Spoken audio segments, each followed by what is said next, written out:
what I'm doing. I'm trying to stay cool in the office and out of the office. Okay.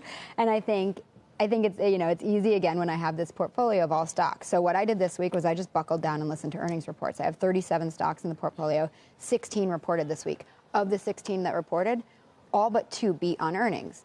So, so it's easy when you get to look at it from the bottom up in individual stocks to start to tune out the noise. And yeah, I'm looking but at it. Man, it's hard to do that, though. Well, it is. If you're just going on earnings, you got to really, you got a good story to tell. The problem is you no longer have that. You have an uncertain Fed. You always did. I don't think that's true, Scott. I agree. You always had it. It's always uncertain. We just don't. More uncertain today than it was on Monday. And it's not. I think it's more certain today than it was Monday. But when Steve says it's deja vu all over again, it's not deja vu all over again like 10 times this year. It's like, I've been in the business for 25 years. It's deja vu all over again like 12 times every year for 25 years. Agreed. And you can go I'm talking over about and the over. fact pattern now. I'm just, specific fact pattern. And so if we're going to talk about trade, here's what we see. We see over and over threats. We see little implementation. So what am I going to do in response to this? I'm going to sit tight. I'm going to stay cool until September 1st. See what actually happens. I know that it's not even the numbers on the tariffs that matter. It's what plays out in the following months. And when I look at the portfolio, I don't see that or a 25 basis point cut affecting any of the 16 companies that reported this week. Okay, so you said something interesting there. I'm going to sit tight until September 1st.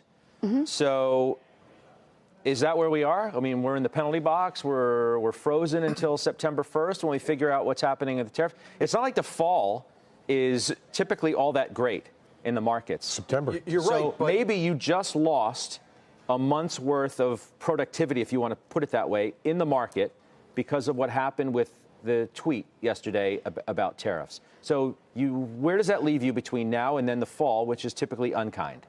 Here's where it leaves me. It leaves me not willing to add more exposure, particularly Josh referenced beta. There you go. The beta that, my point. But I'm not looking to take off. I took off, as I said a little bit immediately yesterday. There'll be opportunities to sell. There'll be opportunities to buy right now. I'm sorry I bought as much Apple as I did. Didn't foresee this coming. Of course I could have waited. I would have bought more. It's cheap stock. But yet, they could be very much impacted by China. Boeing, take a look at that. I got the question, I don't know if it was yesterday or the day before.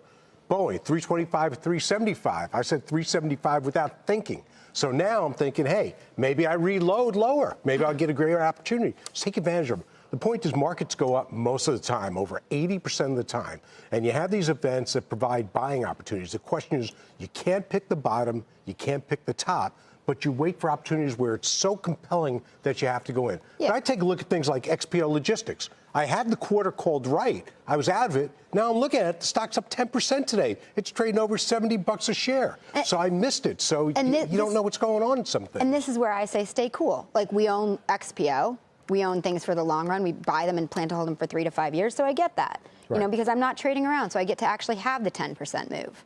Josh? Yeah, no, I think those are all reasonable points. And let's all remember, we talk about like valuations of stocks and, the PE is not just the E. So you can get the earnings right.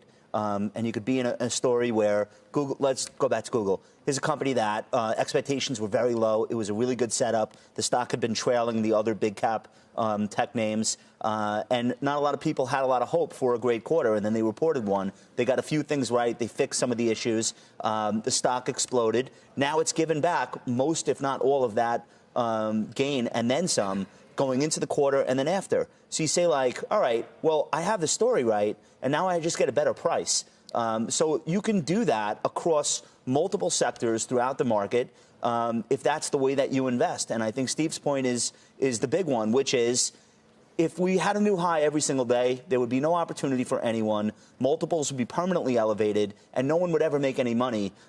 So you have to have these events. And, yeah, you don't want to see them get worse. You don't want to see them turn into an economic event. Most of them don't. So look at your portfolio, ask yourself what you wish you were in, ask yourself what you're missing, and use these moments. And let's hope it stretches on for a few weeks.